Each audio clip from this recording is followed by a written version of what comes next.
Bismillahirrahmanirrahim. Alhamdulillah, wassalatu wassalamu ala sayyidina Muhammad wa ala alihi wa sahbihi wa sallim, amma ba'd. Tera sy fankasitrahana no atolotsika ny Allah subhanahu wa ta'ala amin'izao andro lehibe izao. Igny ania Allah subhanahu wa ta'ala anoratra an'izao fotoana zao anisan'ny azosoantsika. Tsodrano sy fandriampahalemana ihany koa atolotsika an'ilay malalatsika Muhammad sallallahu alaihi wasallam, ilay mpanoro lalina antsika, namoaka antsika sy nitarika antsika tanatin'ny aizan'ny fahaverezana mankany amin'ny lala mahitsin'ny fahazavana. Androany tsika insha Allah dia iresadresaka ny mahakasika ny fitsenana ny volana Ramadan. Alohan'izay nefa dia Allah subhanahu wa ta'ala miteny amin'ny surat al-Baqara manao hoe ya ayyuhalladhina amanu kutiba alaykumus siyam kama kutiba alal ladhina min qablikum la'allakum tattaqun. Izany hoe Allah subhanahu wa ta'ala miantso an'ireo votom-pinoana, ireo mpino, fa ny fifehezana dia tsy zava-baovao, fa ny fifehezana dia efa voasoratra ho an'ireo vahoaka teo aloha ary mbola voasoratra ho an'ny vahoakan'i Muhammad sallallahu alaihi wasallam. Ny tanjona amin'izany fandidina ny fifehezana izany dia tsy inona akory fa ny hananan'izy ireo zany fatahorana any Allah subhanahu wa ta'ala.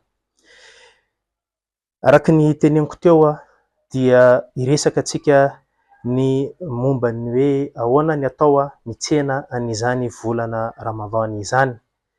Ny fitsenanan'ny volana Ramadan dia misy fomba maro ary misy olona mitsena an'izany volana Ramadan izany avy amin'ny alalan'ny sakafo.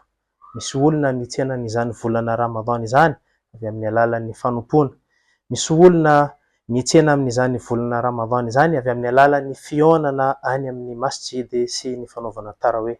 Samy manana ny fomba fitsenany avokoa ny olona tsirairay avy, fa eto dia hitondra na sosokevitra kely zany amin'izany fitsenanan'izany volana Ramadan izany. Haitsika tsara fa ny volana Ramadan dia manana ny toerany manokana izy ao anatin'ny finoana al-Islam, ary izany toerana izany dia lehibe ary miendrika tsenaina amin'ny endrika tsara indrindra. Ao anatin'ny volana Ramadan dia anisan'ny misy alina izay araky ny tenenin'ny Rasul sallallahu alaihi wasallam fa misy alina antsoina hoe Lailatul Qadr, ary io alina Lailatul Qadr io dia mitovy amin'ny 3.valopolo taona. Raha ohatra ka tandrify anao izany alina izany dia mitovy amin'ny 3.valopolo taona ny fahasoavana azonao amin'ny fanatanterahana an'izay fanompoana rehetra nataonao tao anatiny tao. Miendrika tsenaina amin'ny fomba miendrika indrindra moa araky ny teneniko teo izany volana Ramadan izany, ka andao ary tsika iresadresaka na hanome anao za ireo karazana hoe fomba fitsenaina an'izany volana Ramadan izany. Voalohany, ny fomba fitsenaina ny volana Ramadan dia ny fanakakaizana any Allah subhanahu wa ta'ala. Izany hoe izao zany dia mila manakaiky any Allah subhanahu wa ta'ala. Ahoana zany no ataoko hoe mba hanakakaizana any Allah subhanahu wa ta'ala? Alaivo sary an-tsaina hoe raha tiany Allah subhanahu wa ta'ala ianao dia ohatrany ahoana ny ataonao amin'ny fanakakaizana anazy. Matetika ny zavatra mampatahotra ny zanak'olombelona dia hitsoahana. Izany hoe rehefa ny zavatra mampatahotra anao dia hitsoahanao izy iny. Tsy mampitovy any Allah subhanahu wa ta'ala amin'ny zavatra hafa tsika, fa ny olombelona rehefa matahotra any Allah subhanahu wa ta'ala dia miha manakaiky azy. Dikan'izay zany ny fatahorana any Allah subhanahu wa ta'ala zany ny tena miendrika hitsenana azy voalohany indrindra, satria raha tadiditsika le andininy masina voalohany izay nivakitsika teo hoe ya ayyuhalladhina amanu kutiba alaykumus siyam kama kutiba alal ladhina min qablikum la'allakum tattaqun. la'allakum tattaquna, hoe sao de le fifehezana iny zany hitarika anao amin'ny fahatahorana ny Allah subhanahu wa ta'ala. De rehefa matahotra ny Allah subhanahu wa ta'ala ianao de mahay manakaiky azy. Dikan'izay zany ny fanakakaizana any Allah subhanahu wa ta'ala zany amin'ny fatahorana anazy zany. Ahoana raha ohatra ka manantanteraka ny zavatra ankasitrahany Allah subhanahu wa ta'ala ianao? Ahoana raha ohatra ka nahazo ny fankasitrahany ianao dia niditra an'izany paradisany izany? Dikan'izay zany ny fanakakaizana ny Allah subhanahu wa ta'ala zany ny voalohany zavatra tokony ataontsika zany amin'ny fanakakaizana any Allah subhanahu wa ta'ala. Faharoa, hitsenatsika n'izany volana Ramadan izany dia ny fibebahana na ny fiverenana makany amin'ny Allah subhanahu wa ta'ala. Izany hoe rehefa mibebaka amin'ny Allah subhanahu wa ta'ala ianao dia mahay manakaiky any Allah subhanahu wa ta'ala ihany koa. Dikan'izay zany raha ohatra ka tsy miverina amin'ny Allah subhanahu wa ta'ala tsika, raha ohatra ka tsy mibebaka amin'ny Allah subhanahu wa ta'ala tsika mandritra ny volana Ramadan, de roviana tsika zany zay vao hiverina amin'ny Allah subhanahu wa ta'ala. Dian'izao zany tsika de efa mianatra mibebaka, mianatra miverina amin'ny Allah subhanahu wa ta'ala, satria rehefa tonga ny volana Ramadan dia mora amitsika ny mibebaka sy miverina makany amin'ny Allah subhanahu wa ta'ala. Be da be ny fahotana ataoko, ny fahotana ataontsika tsirairay avy. I karazan'izany ohatra ny fitenenana ratsy, ny mety misy vola ampiasaitsika vola ratsy, mety misy karazana fahotana izay ataontsika miafina. Allah subhanahu wa ta'ala irery ihany no mahay azy.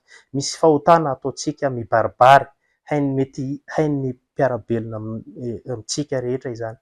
Fa kosa rehefa miverina atsika mibebaka amin'ny Allah subhanahu wa ta'ala dia ianao zany efa tsy hanao an'iny zavatra intsony. Dikan'izay zany ny fitsenana ny volana Ramadan, anisan'ny tena mendrika indrindra ihany koa zany dia ny fibebahana any Allah subhanahu wa ta'ala. Ny volana Ramadan ihany koa dia tsenaitsika amin'iny izy ty, amin'ny fiomanana mendrika. Ahoana moa zany fiomanana mendrika zany? Izany hoe za zany miomana ny mieritreritra de zao za de efa miomana hoe aiza ny toerana anaovako salaty tarawih. Miomana za hoe aiza ny firy ny Qur'an vakiko, mahavita mamaky Qur'an za impiry. Dian'izao za de efa miomana hoe iza amin'ireo fianakaviako reo no vangiko, iza amin'ireo mpiarabelona no anaovako tsara. Dian'izao za de efa miomana ny miala amin'ireo karazana toetra ratsy maro samihafa. Dian'izao za de efa miomana ny hoe inona avy ireo toetra tsara izay tokony ataoko mandritra ny volana Ramadan. Dian'izao za de efa miezaka mitady paikady fa hoe inona ny ataoko mba azahoako valisoa maro, ary ny fahazahoana valisoa maro ao anatin'izany volana Ramadan zany dia be da be ny fomba azo atao, ohatra hoe ny fanaovana fampisakafoanana, ny ohatran'izany koa ohatra ny fanomezana fanaovana soadaka ny mahantra, be da be. Fa za zany miteny amitsika fotsiny hoe tsenaiko zany ny volana Ramadan avy amin'ny alalan'ny paikady mendrika faran'izay tena tsara indrindra, satria ny paikady izay ataoko zany dia manampy amin'ny fanatsarana ny tenako, amin'ny fanatsarana ny fanompoana izay ataoko zany. Ny teny Al-Hasan al-Basri hoe ny volana Ramadan ozy izy dia tsena anankiray zany. Miditra ao anatin'io tsena io avokoa ny olona rehetrarehetra, de zay miditra ao misy ny mahazo tombony ary zay miditra ao ihany koa de misy ny maty antoka. Dikan'izay zany ohatrohatry ny ahoana zany ny fomba fidirana ao anatin'izany volana Ramadan zany. Raha ohatra ianao ka miditra ao anatin'ny volana Ramadan, te ho faty antoka ianao, de zay zavatra tsy mila paikady zany ianao. Fa raha ohatra ianao ka te hahazo tombony dia mila manomana sy manao paikady tsara zany. Dikan'izay zany anisan'ny zavatra nitenen'ireo manam-pahaizana fa hoe ny fanomanana tsara zany an'izany fahatongavan'ny volana Ramadan zany dia mitarika atsika zany na mahatonga atsika zany hahazo tombony mandritra ny volana Ramadan. Alaiko sary an-tsaina hoe olona anankiray mpanao boxe izy. Rehefa izy manao an'izany boxe zany mety miditra indray mandeha izy nandresy fa ny toronao rehetrarehetra nidirany tao dia resy izy. Eo antsointsika ve iny olona iny hoe mpandresy? Tsy avelively satria tsy niomana tsara izy tsy niomana an'izany fandresena zany izy amin'ny tournois izay nataony. Raha ohatra antsika mijery an'ireny mpivarotra ireny, nandritra ny 2 volana izy 2 volana ihany izy no nahazo tombony fa ny 12 volana ambiny dia maty antoka izy. Dia azontsika atao ve fa hoe iny mpivarotra iny na mpanao business iny mpandresy? Tsy avelively satria izy tsy niomana an'izany hoe ahoana ny ataoko mba azahoako tombony mandritra ny varotra izay ataoko anatin'ny 12 volana. Ohatran'izay ihany koa ny mpianatra, manana matiera 12 isa izy. Ny ray amin'ireo ihany no nahazoany note tsara fa ny ambiny dia tsy nahazoany note tsara. Tsika ve afaka hiteny an'iny mpianatra iny hoe mpianatra afaka fanadinana izy? Tsy avelively. Ka zay zany ny halehibehan'izany fiomanana izany mandritra ny ino izy ity volana Ramadana. Ka fehan'ny teny izay noteneniko teo zany fa hoe ny fitsenanan'ny volana Ramadana dia anisan'ny mitarika antsika zany ahazo tombony maro ao anatin'ny volana Ramadana. Tsy hainatsika izy amin'ny fanakaikaizana ny Allah subhanahu wa ta'ala, tsy hainatsika izy amin'ny fibebahana sy fiverenana amin'ny Allah subhanahu wa ta'ala, tsy hainatsika izy amin'ny fiomanana mendrika izay tsara tokony ataontsika hitsenana an'izany volana Ramadana satria haitsika ihany koa fa Rasoly sallallahu alaihi wasallam mbola niteny hoe khaba wa khasira, intelo khaba wa khasira man adraka Ramadan wa lam yughfar lah. Niteny Rasoly sallallahu alaihi wasallam hoe khaba zany hoe tsy tonga mitanjony iry ilay olona zany, wa khasira no sady maty antoka izy naveriny intelo zany, tsy tonga mitanjony iry ilay olona no sady maty antoka raha ohatra ka natratra an'izany volana Ramadana nefa tsy voafafany ny fahotany. Ka iny ho tsenaitsika amin'ny fomba miendrika indrindra izany volana Ramadana izany ary iny antsika rehetrarehetra tratran'izany volana Ramadana izany. Wa aqulu qawli hadha wastaghfirullah li wa lakum wa jazakumullahu ala husni istima'ikum.